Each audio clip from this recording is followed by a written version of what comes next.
সাক্ষ্যবাবু, আপনাকে এখন একবার আমার সঙ্গে থানায় যেতে হবে। সাক্ষ্য চ্যাটার্জির হেনস্থা আমরা কেউ মানছি না, মানবো না। সাক্ষ্য জেলার হেনস্থা আমরা কেউ মানছি না, মানবো না। ভোলে বাবা পার করেগা সিরিয়ালের আজকের পর্বে দেখা যাবে থানার বড়বাবু বিয়ের অনুষ্ঠান থেকে সাক্ষ্যকে অ্যারেস্ট করতে আসলে বস্তির লোক সেখানে এসে বাধা দেয়।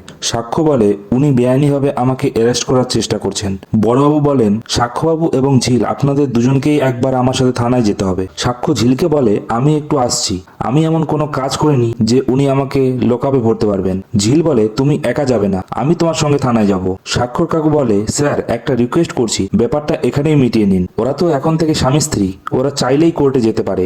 বড়বাবু বলেন ওনার সাথে আমাকে কিছু কথা বলতে হবে, তাই ওনাকে আমরা নিয়ে যাচ্ছি। সাক্ষর মা সাক্ষ্যকে বলে দেখো প্রথম দিন থেকেই কিরকম ঝামেলায় পড়ছো তুমি। সাক্ষ্য বলে আজ এখানে যা হচ্ছে সবকিছু এই চৈতির জন্যই হচ্ছে। থানা থেকে পুলিশ এনে এখন চাইছি আমি থানায় যাই, লোকাপে থাকি। এতটা রিভেঞ্জফুল মেয়ের সাথে তোমরা আমার বিয়ে দিতে চেয়েছিলে। পরবর্তী পর্বটি দেখতে চাইলে চ্যানেলটিকে অবশ্যই লাইক এবং সাবস্ক্রাইব করুন।